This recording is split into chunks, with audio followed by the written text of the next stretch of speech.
Get set, go. Hi everyone. My name, as I was introduced, is Joanna Sogo. I am so glad to be talking to you guys at the University of Southern California. I graduated last December from the Marshall School of Business from USC, and I decided to go back to my home country of Kenya, and I started Jitahidi Group. Jitahidi is Swahili for pull yourself up by the bootstraps. And the reason I gave my company this name is because I believe in teaching a man how to fish instead of giving them the fish. Jitahidi Group is a career development agency. I started it because I saw a need in Kenya. There's a huge wealth gap between the rich and the poor.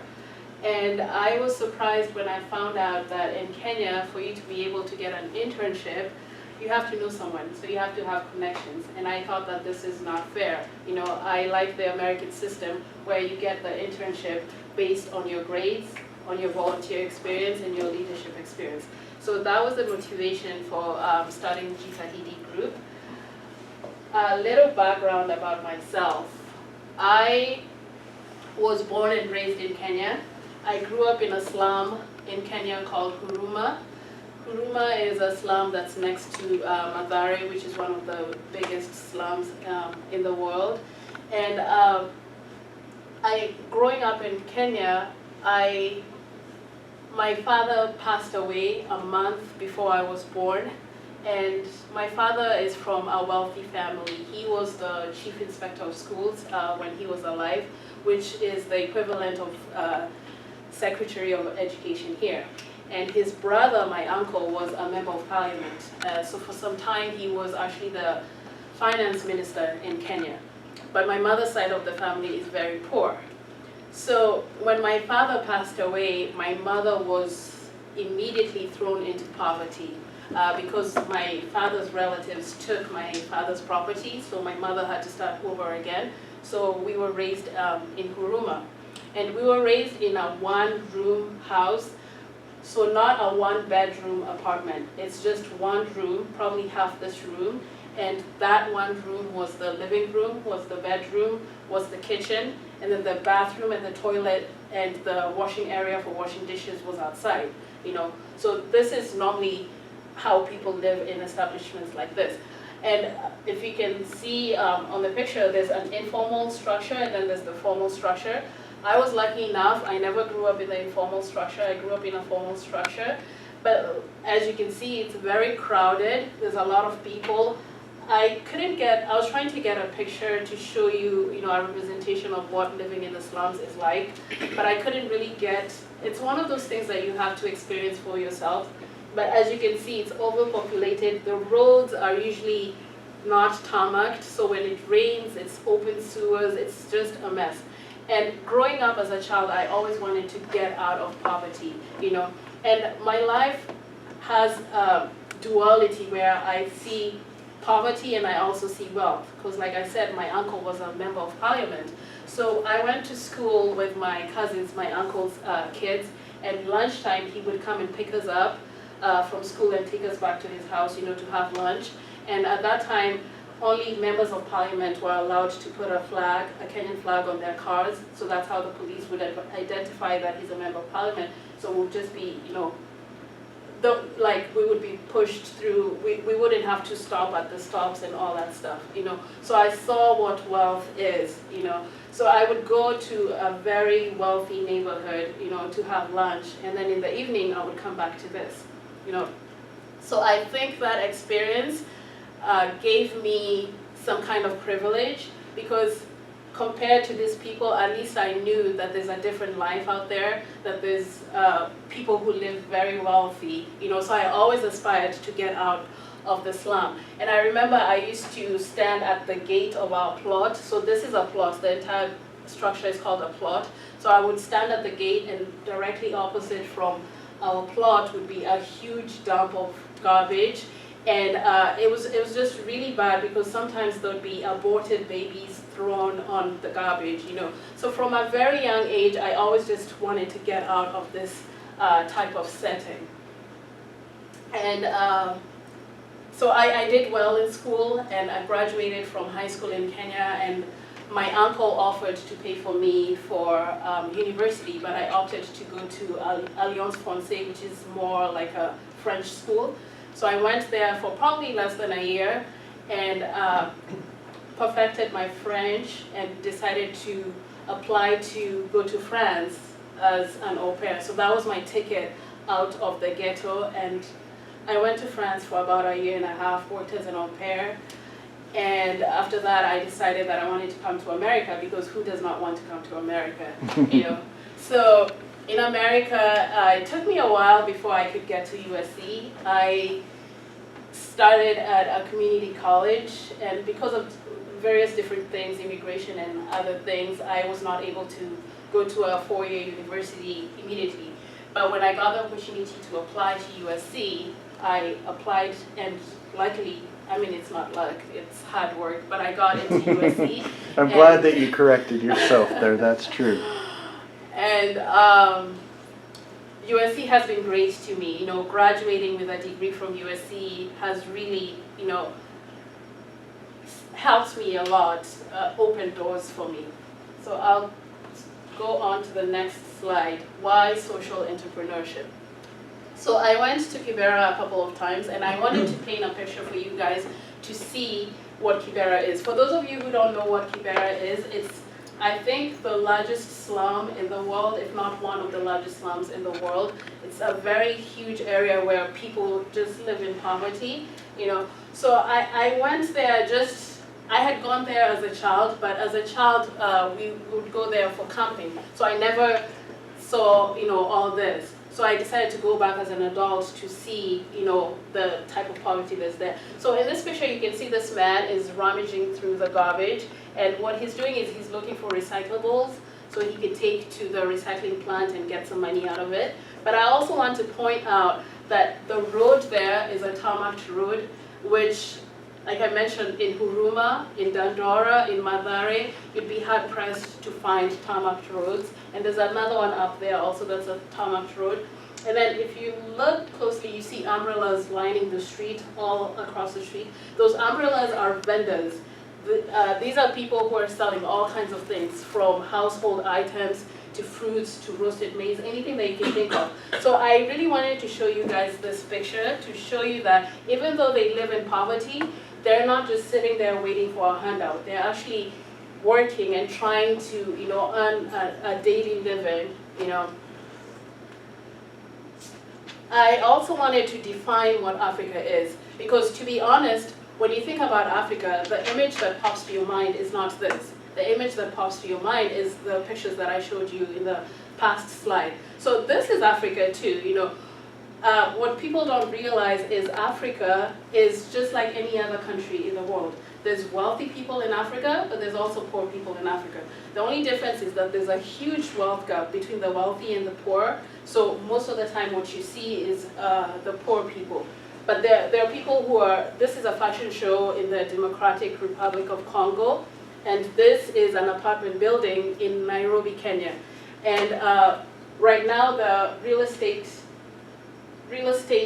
industry in Kenya is booming. So these houses and apartment homes are being sold for about upwards of $200,000, and they advertise them in dollars. You know, so it just shows you that, you know, there's people who have a lot of money in Nairobi. You know, this is the skyline of Nairobi by night. You know, so the images that are shown are completely different from this. So the reason I'm showing you this is to show you that in case you want to go and be a social entrepreneur in Africa, or even work in Africa, or even when you're having conversations with people from Africa, or just in general, you know, so that you don't sound ignorant when you just talk about the poor aspect of Africa.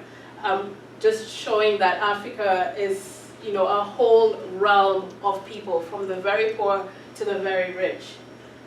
My next slide is, as I was walking in Kibera, I came across this dry cleaning place, and I thought this was genius. This is right in the middle of Kibera, and this gentleman has opened up a dry cleaning service, and he's obviously advertised it, he's put his number there, and just the fact that there's a dry cleaning service in the middle of the slum shows you that these people are people who live with dignity, are people who just happen to be in this position, but it's not a completely desperate position. So I come across this saying, and I wanted to share it with you guys. It says, sympathy is easy. You have sympathy for starving children swatting at flies on late night commercials. Sympathy is easy because it comes from a position of power. Empathy is getting down on your knees and looking someone else in the eye and realizing you could be them and that all that separates you is luck. Because at the end of the day, you're lucky enough that your parents gave birth to you here in America or any other developed country. You could very much easily have been born in Kibera, So the reason I put this slide is to stress to you that when you go and you're dealing with someone who is underprivileged, be empathetic of them. Do not be sympathetic. Try to put yourself in their shoes and solve their problem from their shoes, not from your mindset. And it's a little bit hard because even for me, going back to Kenya, I've lived in the US for about 14 years. So going back, I have to struggle with putting myself in their shoes, This next slide is, I was walking around and taking pictures of the different economic activities that are going on in Kibera, because most of the time it's painted as a place where there's so many NGOs and the people are just waiting for a handout.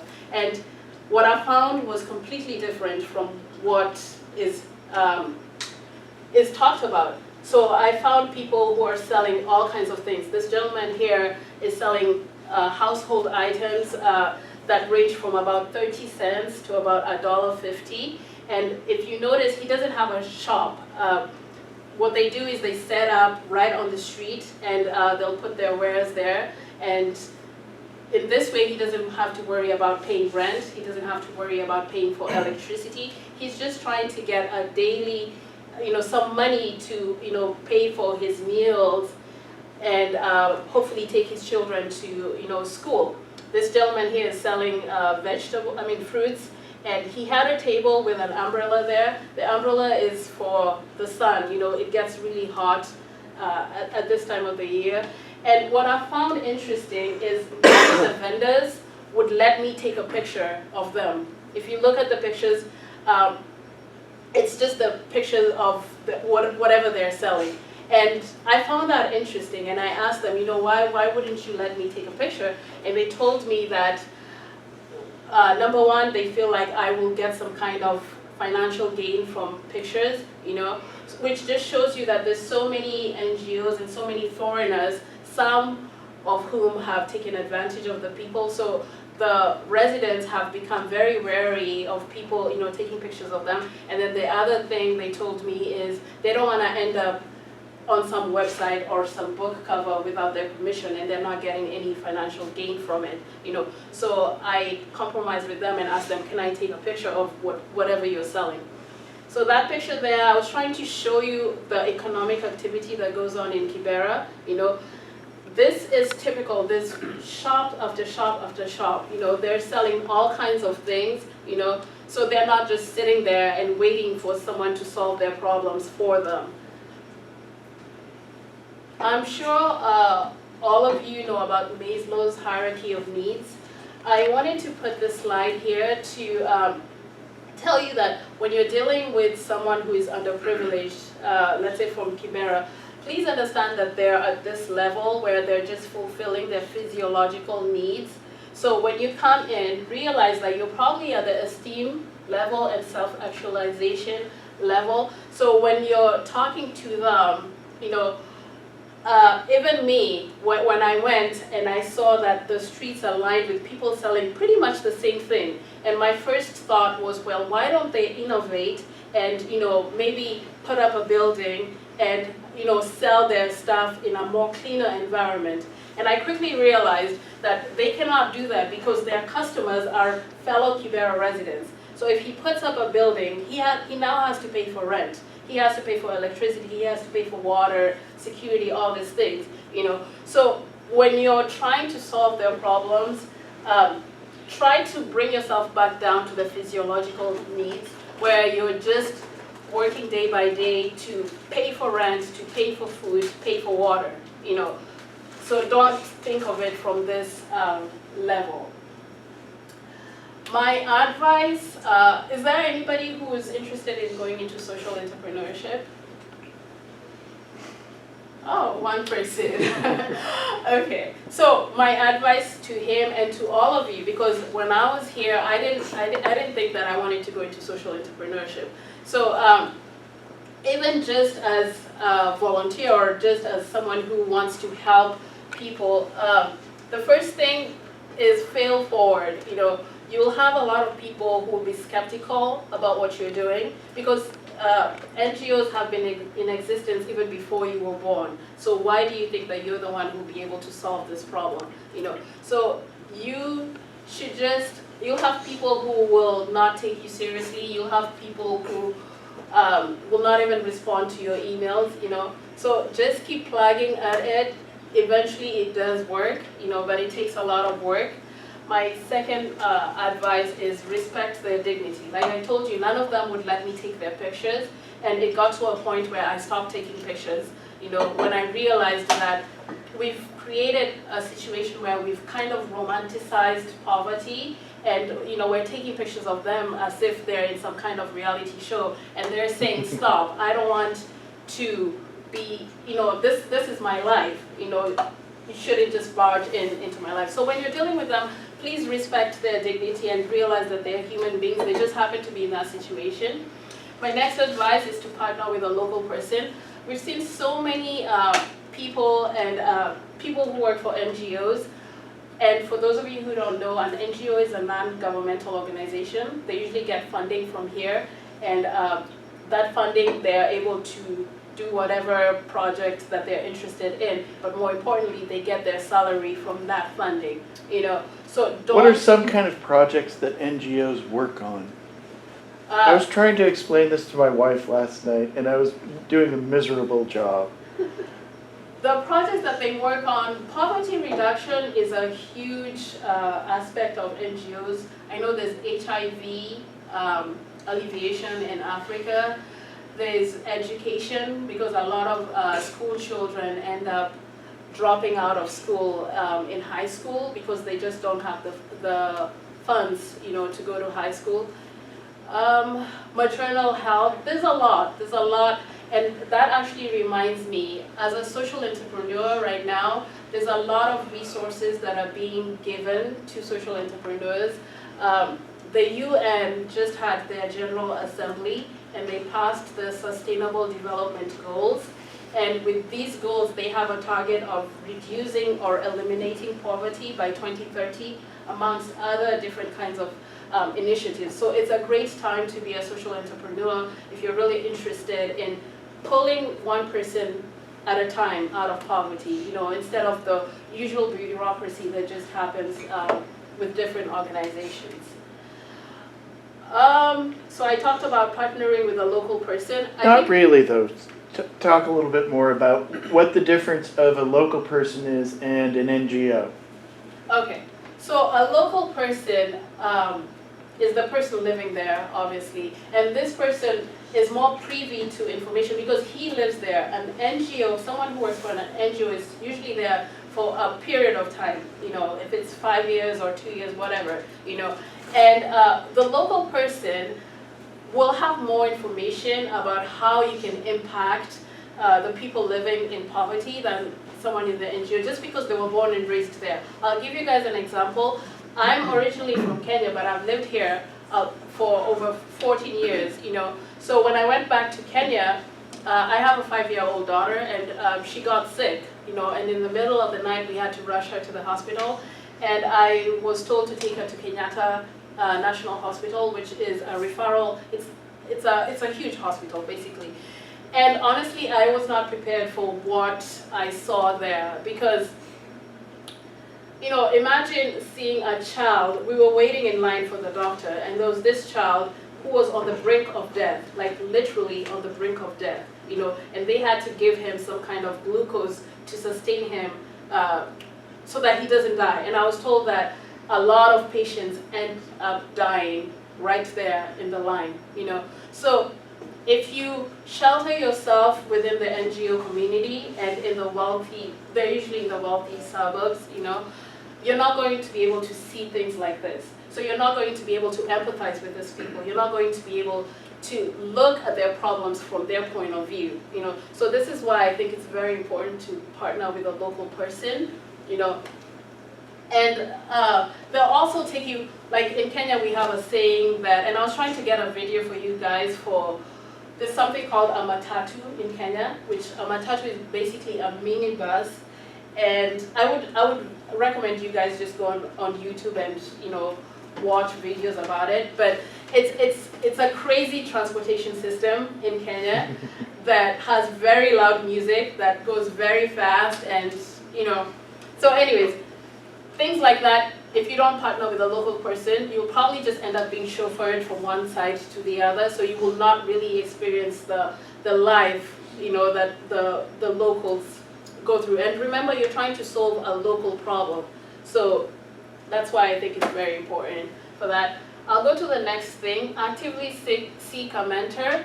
I never realized how important it is to have a mentor until I was out in the field by myself and not in this USC bubble that we have.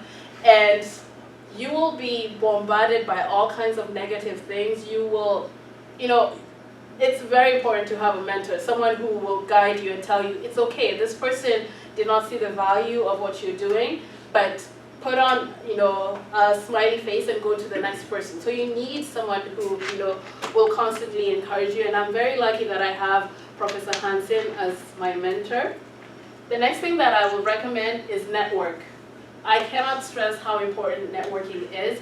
When I started my company, the main focus of the company is mentorship. I mean, we provide internships and career development services to the youth, but it's one thing to just tell them, okay, here's a job, there you go, and it's another thing to actually mentor them throughout the process, So I obviously could not do this by myself, so I reached out to my former classmates. All of them are USC, graduates, and just because I had such a good network, all of them, said yes, So you don't realize how important it is to do your group projects and network with the people that you do the group projects with, because you never know when you'll need them, later on when you graduate. My next point is don't be a volunteerist.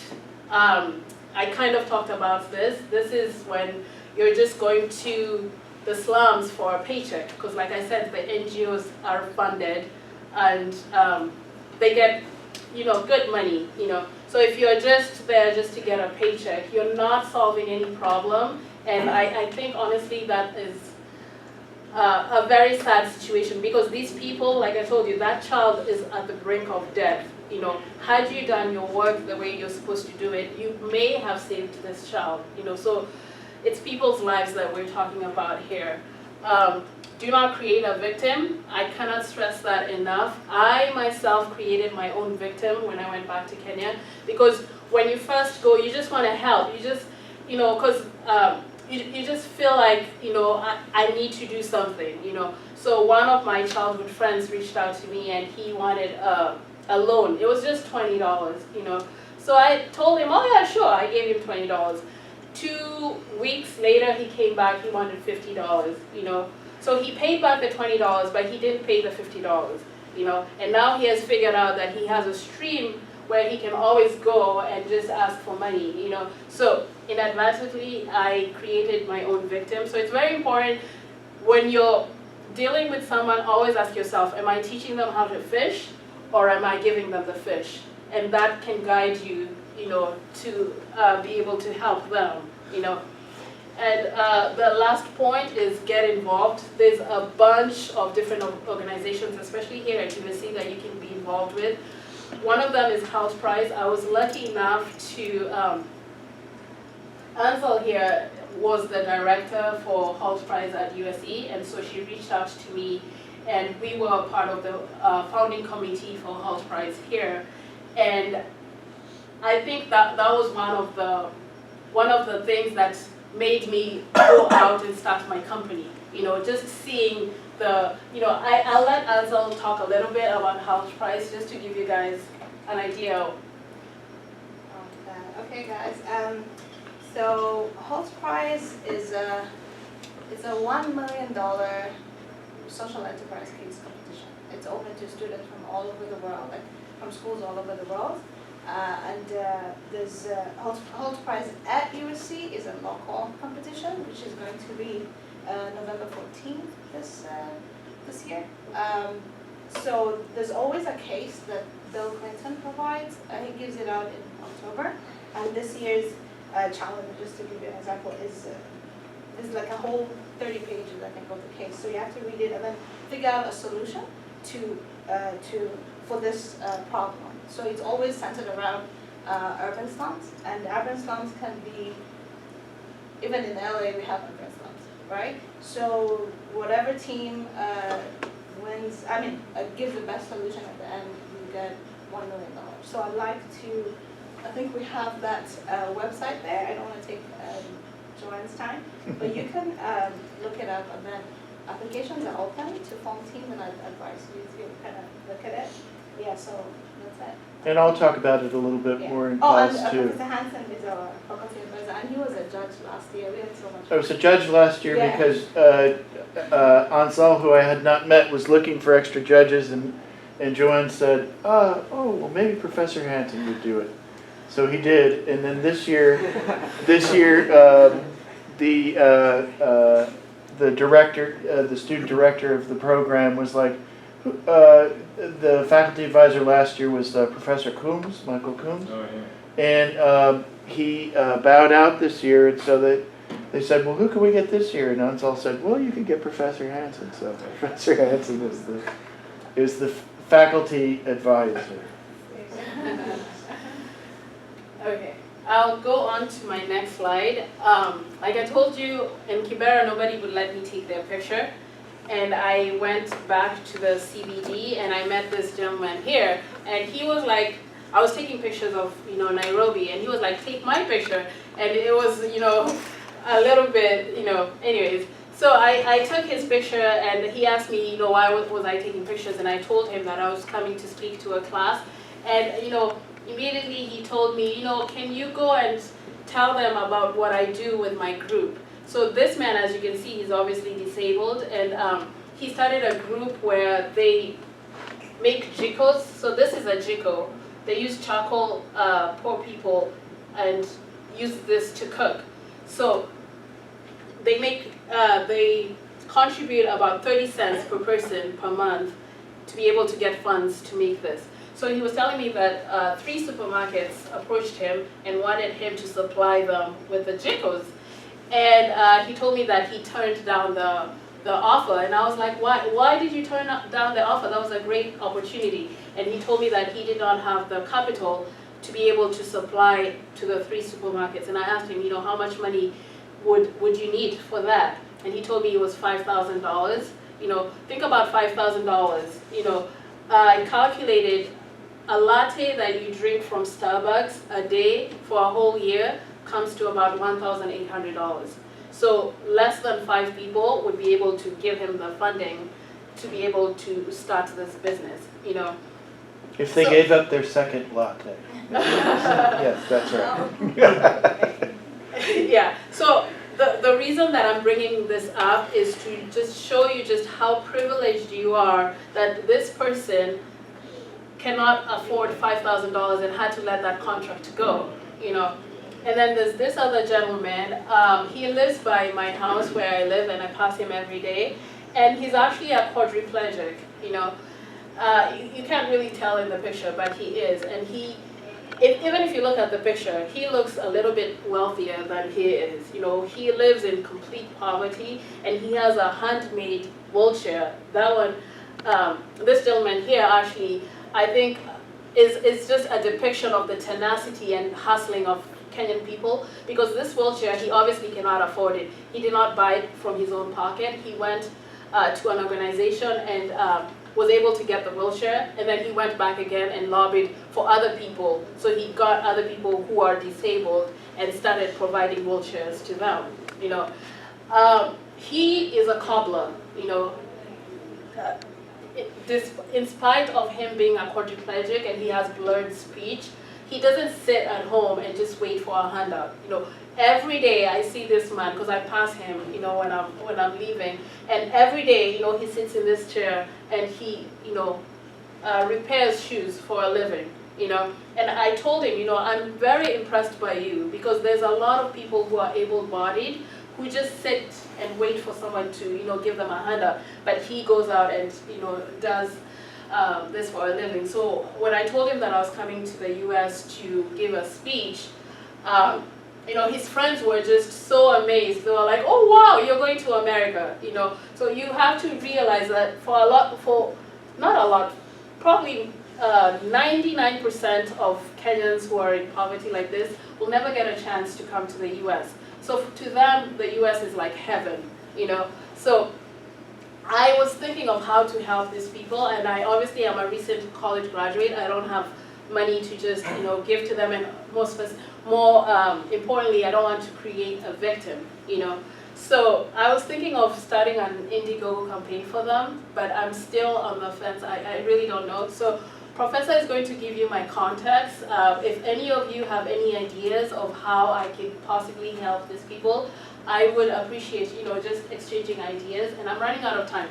The last thing that I'm going to talk about is I happened to, in Kibera again, being proactive, I went to Kibera and I was introduced to the Member of Parliament for Kibera, Honorable Kenneth Okoth.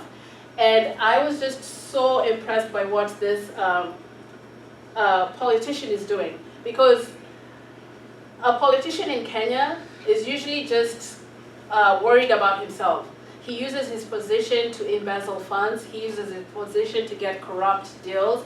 But Honorable Kenneth Okoth has been paying for scholarships for Kibera students for some time now. And when I pitched to him about what my company does, immediately he got it. And we are going to partner together and, you know, bring our heads together to create job opportunities for the youth and give them the skills that they need.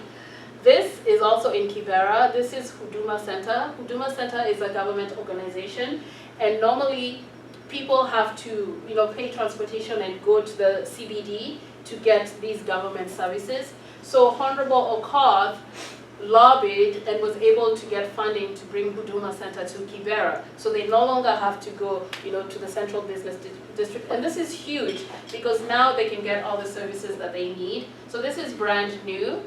And yeah, basically Jitahidi Group is partnering with Honorable Kenneth Okoth, and he was